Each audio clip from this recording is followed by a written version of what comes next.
All right, we're going to go ahead and get started with the webinar. We're having a little technical difficulties. I need to see if I can get my screen to show up for you all. It looks like we have several folks in attendance this morning. Marlene, I'm not seeing, I'm not able to show my screen.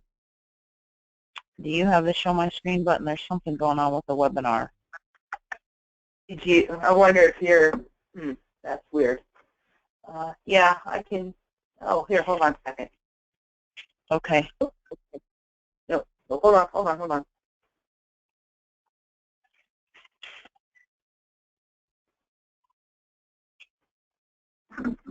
There we go. Now I got the button. All right. So you should see a PowerPoint presentation. Sorry about the technical difficulties. Murphy's Law always seems to kick in when you're doing one of these. We've got on the presentation myself, Lisa Ahlens, who will be doing most of the presenting. Marlena Havorka is also on the line. Will be helping watch for questions and make sure I stay kind of on track with what we want to focus on today. And then Morgan Pence is also on the line, is going to be helping as an administrator as we go through the presentation. And Diane Rao may be joining us as well. Right now we show about 45 participants. I'm sure more will be joining. If you join the webinar and are not in the GoToMeeting, I ask that you send me your name so we can get it documented that you present or that you attended the presentation.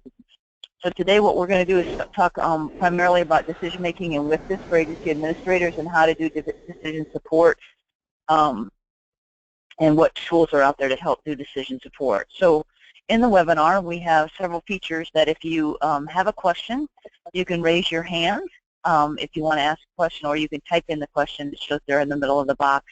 You can type that in. Your PIN, if you could enter that in for your phone, is indicated there in the middle. And we'd like you to enter that PIN because then if we need to mute somebody, if there's too much background noise, we'll be able to do that. So please do so. And then midway down the page, we've also uploaded some handouts that support the presentation that we're doing today. So take a minute to download those. They're kind of, this is not an accurate screen cap, but it's kind of towards the bottom. It says 4 out of 5 handouts. So those are tools that we have, or information that we have about some of the decision support tools.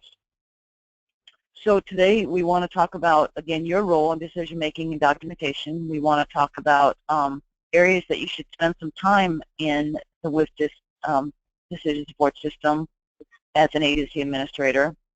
We're going to speak specifically to the risk and complexity analysis, and then we're going to talk to tools that you can use to assess and inform your decisions. So at a very basic level, you as an agency administrator need to understand the situation, and that's really where we'll spend our time today. Again, those tools that help you understand that situation. And based on that understanding, you're going to be writing the incident objectives and incident requirements, developing that course of action, or directing your staff to develop that course of action, and then writing the rationale, which all provides that leader's intent. And that rationale we kind of consider as that executive summary for your decision of what you considered, why you made that decision, and what you're going to do with that fire. And then your role is to evaluate and validate that. And we'll talk a little bit about the tools or support that's provided when you do that validation. So where you want to spend your time, and we talked a little bit about some of this on the last webinar, but really is in that gathering information, situation assessment section. And again, that's where we'll spend time on this webinar. Obviously, you're also going to spend time as a line officer, as an agency administrator, in the objectives, writing those incident objectives and course of action in that, incident objectives and incident requirements. You're going to be spending time in that course of action section, and then in the decision, writing that rationale. But where we'll focus today is going to be on gathering information about the fire. So the situation tab, I can't emphasize enough the amount of information that's in this tab.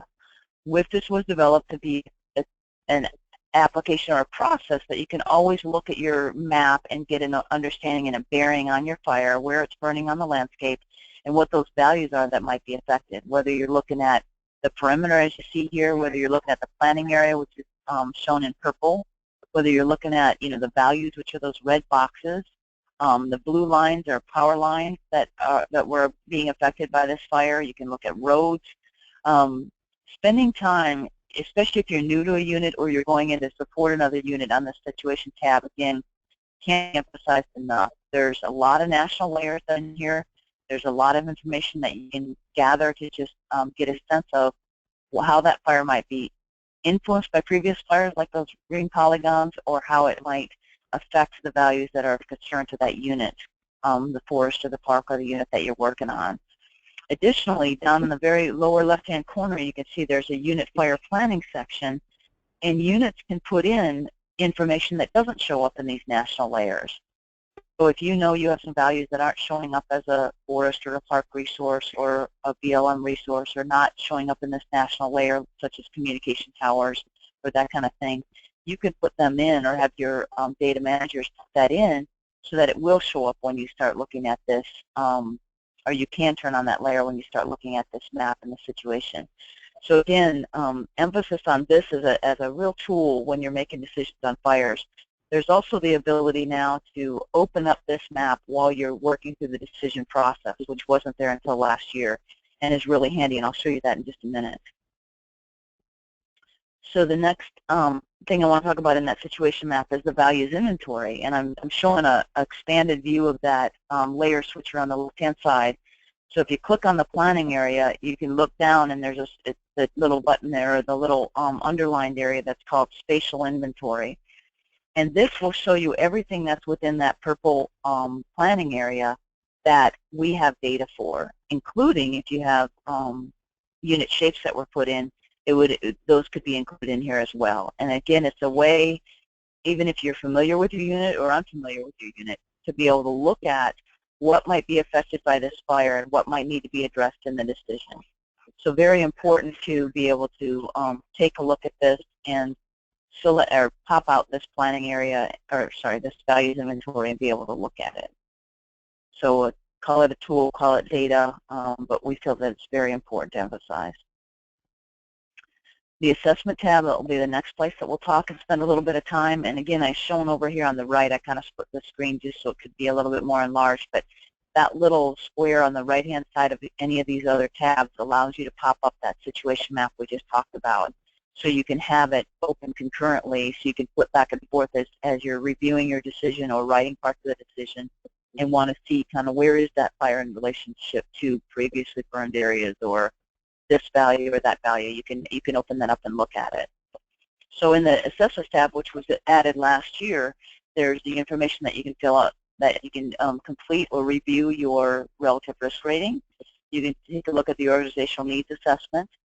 You can also review a risk table if it was added in, where values are put into a table, and you can look, and probability of the fire reaching those values is expressed in that, typically when that table is put together.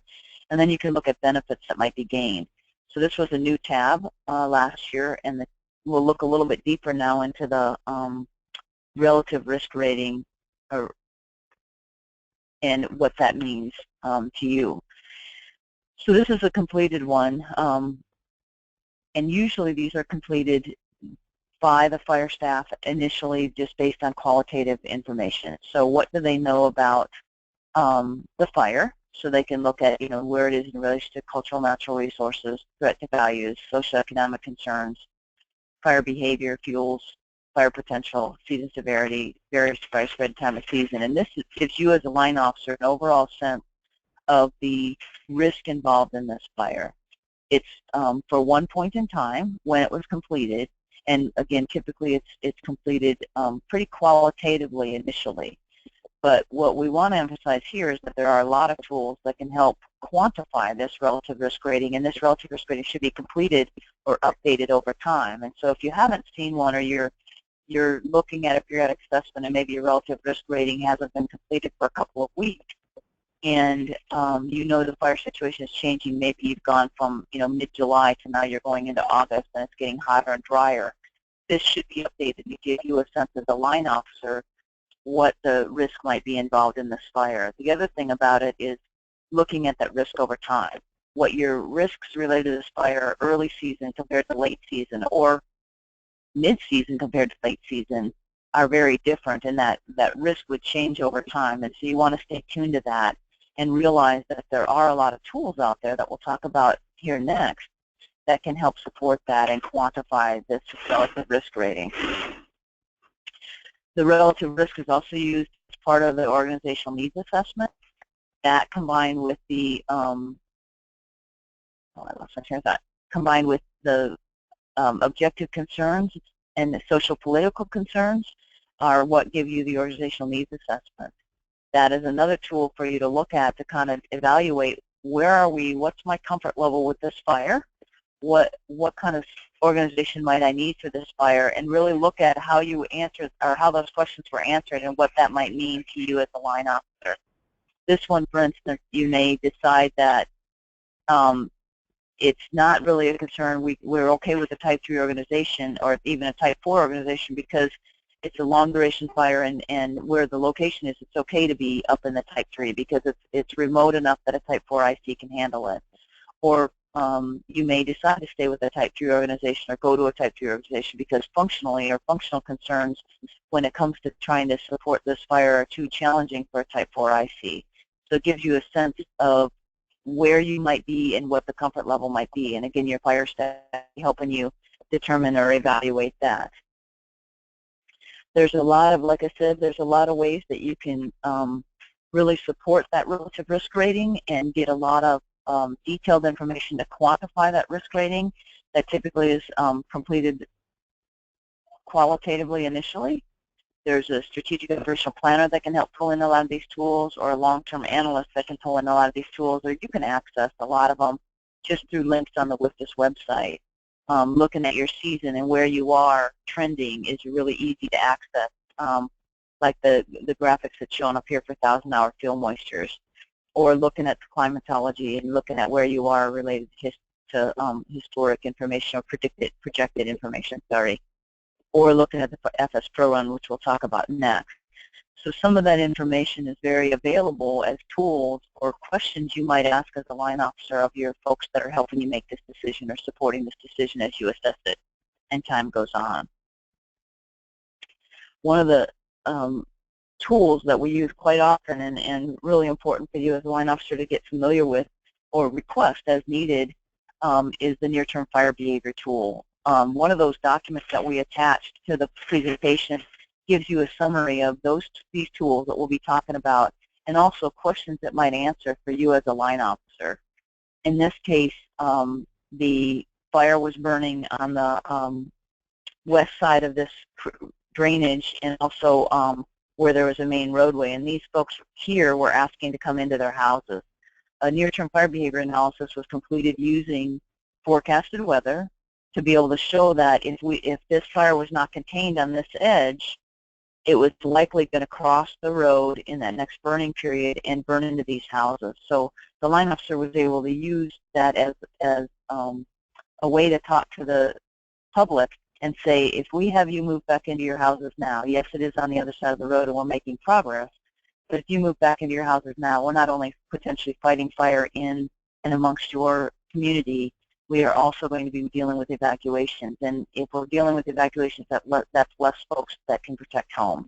So it was a good piece of information to be able to use, and then delay a few days until the fire was contained on that northeast side before folks started moving back into their residences. And then the residences could use that and understand that because it was based on forecasted weather and it was a likely scenario.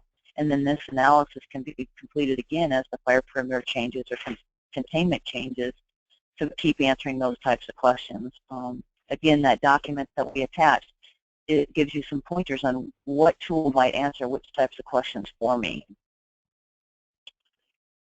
Another example that was used in analysis is a fire spread probability, and this model uses deterministic weather scenario. So often several thousand fires over a certain period of time using historic weather forecasts to project where this fire might burn. And in this case, it's utilized and it shows not fire growth perimeters, but a probability of a fire touching that area of the map. And so it can be utilized to say what will happen with this fire over time. I believe this was a 14-day analysis to give a sense that this fire, yes, it was going to slow down or move around an old foothills fire burn over here, but generally it was going to keep spreading in many directions, and action needed to be taken to contain this fire, because there's a lot of developments out here that would be affected by this fire over the next 14 days of fire season.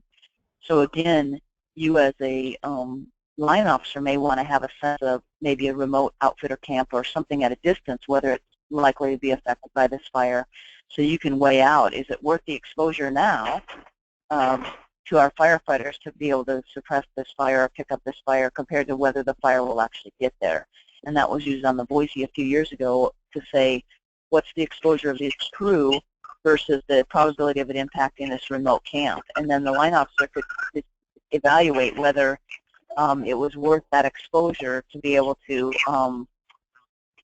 take care of or to deal with that fire, or whether it was actually even going to be affecting that area. So another good tool to be able to consider as you're looking at answering questions. So again, take a look at that document we attached as a way to maybe get a better sense of what questions these might answer. Another example of near-term fire behavior analysis was on the High Park fire a few years ago, and they knew they were having spot fires on the north side of this line. Near-term fire behavior, again, based on a wind event that was being forecasted, was near-term fire behavior analysis was completed to say, will this fire get up into this subdivision, and will we have problems if we don't contain these spots on the north side? So this is what the near-term fire behavior projections showed in that burning 2-day burning period with that wind event, and this is what actually happened with the fire. So based on that projection, knowing the wind event was going to happen, the evacuations were complete, and therefore the crews could deal with suppression of the fire within the development and picking up the edge of the fire rather than dealing with the evacuations at the same time. So we often know those wind events are happening ahead of time. We can now project them, or at least get a sense of what it might do to then help make those decisions, or maybe pull the trigger a little bit sooner. So both FS Pro and Near Term are really good ways to both validate that relative risk rating, answer questions that you might have as a line officer, and be able to speak to the public about what might be happening out there, especially if you're getting pressure of how the fire is being managed, or how quickly we're making progress or not making progress on the fire. Another tool that was introduced a few years ago that I'm not sure folks are very familiar with, but it's in that layer switcher tree in the situation map, is the ground evacuation layer.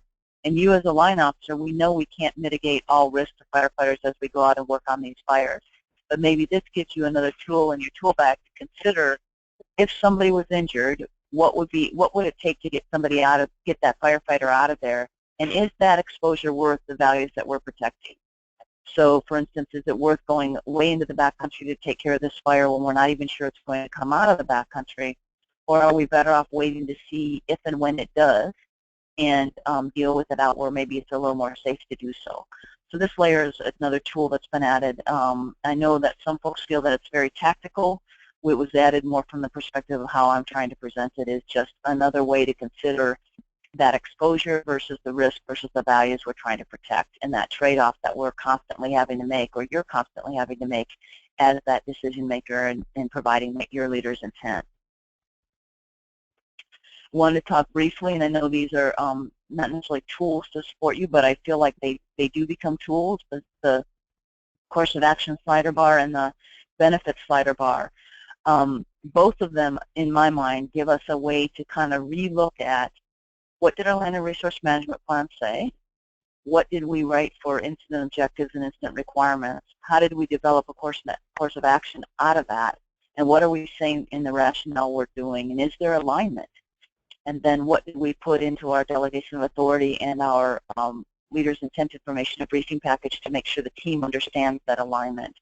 I think often we may have an area that says, resource benefits should be realized, but is that really what we end up doing with the fire? And so it's kind of our check and balance to be able to stop and say, okay, maybe it's okay that we're not realizing benefits, or maybe we should be realizing benefits, and maybe we need to rewrite how we're approaching it, or maybe we need to realize benefits on a portion of the fire that we wouldn't have normally, and then address it here. And so the slider bars are optional, but I think it's just kind of that good time to take pause and see if we have alignment in our document and in what our land and resource management plan direction says, and then kind of check in with your folks to say, are we passing on the leader's intent accordingly?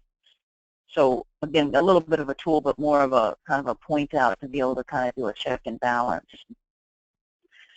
Periodic assessment is another one that, again, you call it a tool, call it documentation, but as you go through your periodic assessment, whether you set it for 1 day or 3 days or 14 days, it's your chance as a line officer to relook at those assessment tools we just talked about, relook at that relative risk rating, and then say, am I still comfortable with where we are? Is what I intended for this fire still valid? Is it what's happening out there?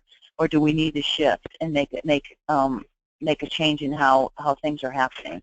So you can document in your periodic assessment what you considered in validating that decision. And I think it's really important to be able to do that documentation. Both if the fire is reviewed later, you can remember more of what your intention was. It's also the place where you would decide, okay, we are going to maybe take a different approach on this fire because it's later in the season or it's now burned into an area that we are not as concerned about. So you would document in this periodic assessment that a new decision is being made because we're changing our approach to the fire.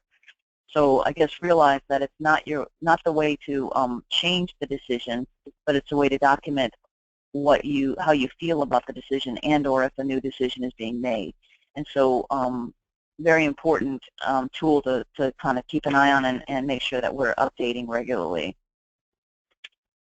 Another tool that's available, especially if you really look at things better or more clearly in Google Earth, or if you're a Google Earth fan, download KMZs are available and have been for a few years now, but if that's where you prefer to kind of take a look around and fly around your fire, there's a couple places to do it for a single incident. Over in the left-hand menu, I show it there on the left side. It's just Incident KMZ. You can download it and use it in Google Earth. Or if you're looking at multiple incidents as incident groups, because you either have multiple fires on your forest or unit, or you are dealing with adjoining agency fires where you know that your fires have potential to burn together, you have management action points that have a potential to affect each other, you can generate a KMZ where you can look at all of those and look at those management action points in Google Earth. So you can do that in WFDSS as well, but I know some folks have a preference for Google Earth, or that's what they're more familiar with. So just wanted to point these out as another tool to help you as you're assessing your situation and making your decisions on fires. That's the primary tools that we wanted to talk about. A few references that we kind of hit on every time we do one of these presentations, and then we'll go to a question and answer, and I can go back to any of these or answer any questions that you have. For respect for your half an hour that we slotted, that'll give us about 5 minutes for question and answer. But these, the decision-making GTR is a reference that's loaded up on this webinar for you to download if you want to. It came out a few years ago and really gives some good ways of thinking about decision-making in fire. The line officer desk reference for Forest Service employees or Forest Service line officers is available on our website. I did not think to load that as a document, but it is available on the website that's shown down below, WFMRDA.NWCG.gov and line officer resources. And I know we're doing some discussion about maybe helping put together a DOI line officers reference guide to help DOI folks, but I do feel like this reference guide may be helpful, even though it's Forest Service centric, to any line officer out there. And then also in the references and guidance, we've been hitting that hard the last few years, the how to write good objectives and how to think about objectives and requirements in your decision making. And so there's several different documents that are available on our RD&A site under references and guidance and in the line officers resources to help you with that. So just wanted to hit on those before we ended the discussion. Marlena or Morgan, are there any questions or that have come in or anything we want to go back to that I missed? Yeah, there's a question on the periodic assessment. It's Sure. about what happens if they're not completed or they're not completed on a regular basis. Do you want to touch on that, or do you want me to? Sure, I can start and then you can join in for anything I miss. So you'll get an email if it's not being completed or if it's overdue. There's not a policy that says if you miss your periodic assessment you're going to be in trouble other than it's part of the decision documentation process, which is a requirement by policy to do a decision. So my perspective is you'd be out of scope a little bit if you're not completing your periodic assessments. I also feel like it, and again, this is kind of Lisa's opinion, but if you have a fire burning on the landscape on your unit, showing that you're paying attention to that is pretty important, and that's what you can do through the periodic assessment. Setting that to the appropriate dates is really important, and especially as you get towards fall, extending that out so you're not necessarily having to maybe look at it every day as the fire slows down.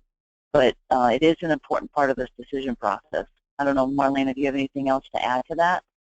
Or did that cover it? Oh, I would add that it's important to document that you are paying attention to your decision and your incident and what conditions are going on. And, it's something that could come into play if you do have a bad outcome on your unit. It's also a backup that, well, yeah, we were aware of the wind shifts coming, and you maybe noted that in your periodic assessment, and you thought your decision was valid. So just in that respect, I think it's important to keep those up to show that you were being diligent and making sure your document and your decision and you were using those tools to help make sure everything was safe and moving forward. Good point, and it is kind of your opportunity to put some notes in there. There's also a tab that was added in the left-hand menu. I should have shown that. Actually, let me go up a couple of screens here. I can show you. Called Incident Notes, which is another place that documentation can be put in. Kind of what's happening with the fire. But past it. But I do think, like Marlena said, it's a really important step in the process to make sure that things get documented. Right here, Incident Notes is in the left-hand menu. Is another place that folks that aren't agency administrators that would be putting notes in and can't in the periodic assessment, like maybe your fire staff want to put some incident notes in there to help with your documentation. I know I, as a fire management officer, used to help write the content for the line officer to edit and revise to put in the periodic assessment, because often I was in tune as much or more than they were with some of the day-to-day activities that were important for documentation. So that Incident Notes is a good place as well. Any other questions or thoughts on that? Yeah, the only point about the Incident Notes, those are not published or attached to a decision, whereas the periodic assessment is. So. Good point. Good point. They would stay, but they're not attached to the decision. Yeah, that's a very valid point. Thanks. I just think as a fire staff that might be a good place to put things in that you want to make sure that get captured. Oh, absolutely. Yeah. Okay. Any other thoughts or comments? Questions? I don't have any more questions in the chat box, just so you know. Okay. Anybody, you can raise your hand if you're having trouble with the chat box and can't find how to ask a question. Oh. We do have another question, Lisa. Sure. It's what's the main difference between how to use FS Pro or near term? Do you want to cover that quickly? Or? Sure. So I would use near-term or FS Pro based on the question that you're trying to ask. So if you think of between the two models, one is going to give you a deterministic model in that it's going to be given using forecasted weather, and it's going to give you that where the fire is expected to grow in the 3 to 5 day period based on what a forecaster is saying is going to happen. The FS Pro is going to usually be your longer look. It's going to be based on probabilistic weather. So it's going to be more of a, how do I say that? A probabilistic scenario or probabilities of the fire getting there. So it's kind of that deterministic, kind of nearer term, shorter term look, or that, that deterministic nearer term, shorter term look, and that probabilistic longer term look.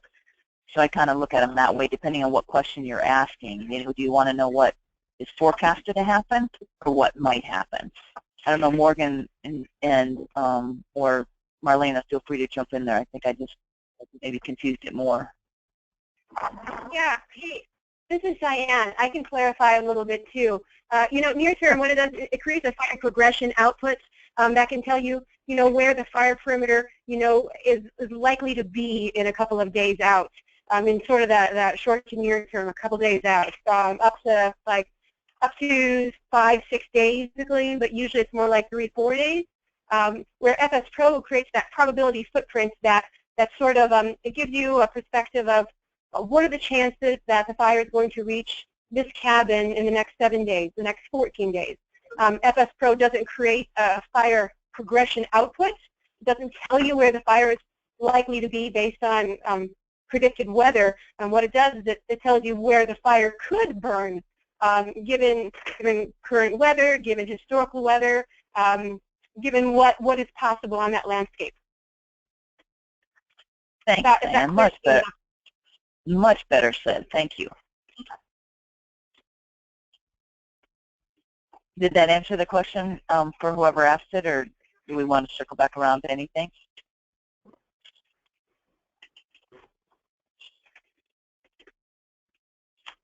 I think we're okay. Anybody else? Yeah, I don't have questions or raised hands. Okay. Well, we really appreciate you getting on. You'll receive an email from the system that you can utilize for your IQCS to show that you attended this webinar. You'll also receive a survey that we'd really like your input. If there's other topics that you'd like to see covered, did this work to shorten the webinar to just a half an hour? Does it fit your schedules better to kind of chunk it out into half-an-hour sections like we did the last one? Because your input is really important, and we really appreciate it. And feel free to send us a note if there's any other follow-up that you'd like to see. I think we can make these better and better by getting your input to the webinars. So, hey, we do have questions. Sure, and anybody feel free to drop off if you need to get off, just in respect for your time. I know we've been on for half an hour now, but go ahead, Marlena. Okay, yeah, and I think it's good to clarify, because this still comes up in the field, about the periodic assessment. Is it the same as the key decision log? It is not the same as a key decision log. The key decision log kind of came and went. It seemed like about, 5 or 7 years ago. But you can use it certainly as a key decision log in a way to document where, kind of what you're thinking and what you're doing. It's not accessible to other folks, like your IMT couldn't go into the periodic assessment and put information in. But since the key decision log kind of went away, we've suggested that folks do put their key information in here regarding what they're doing with the fire. I don't know, Marlene, if there's anything else you want to add to that, or? No, that's exactly what I was going to say. It's a good place, like I was mentioning earlier, to document your thoughts, concerns, and things going on the fire. Yep. Okay. Hey, this is Diane. Can I make another comment about the analyses? Sure.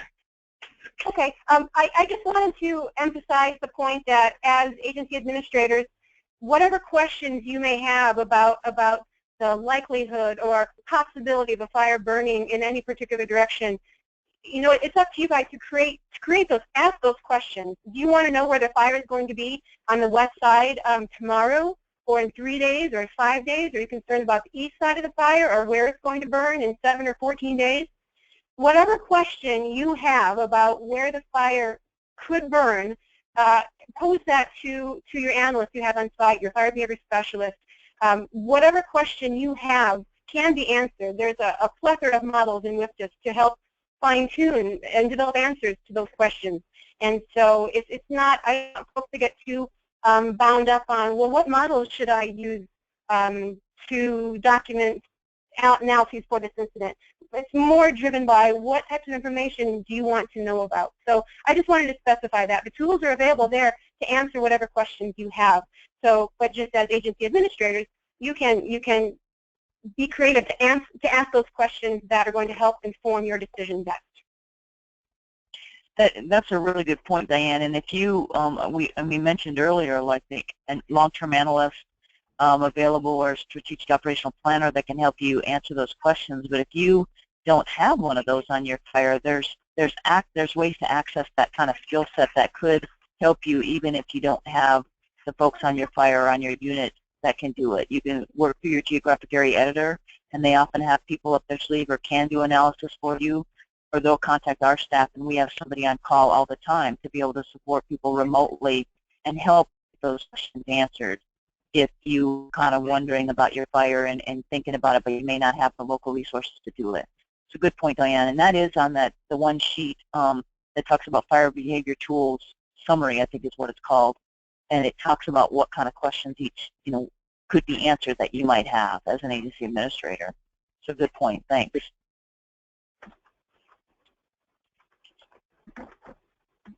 Anything else?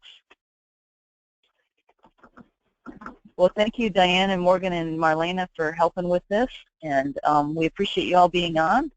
And let us know if there's something else you'd like us to put together a short webinar for that we could dive a little bit deeper into. So we appreciate your attendance and have a good afternoon.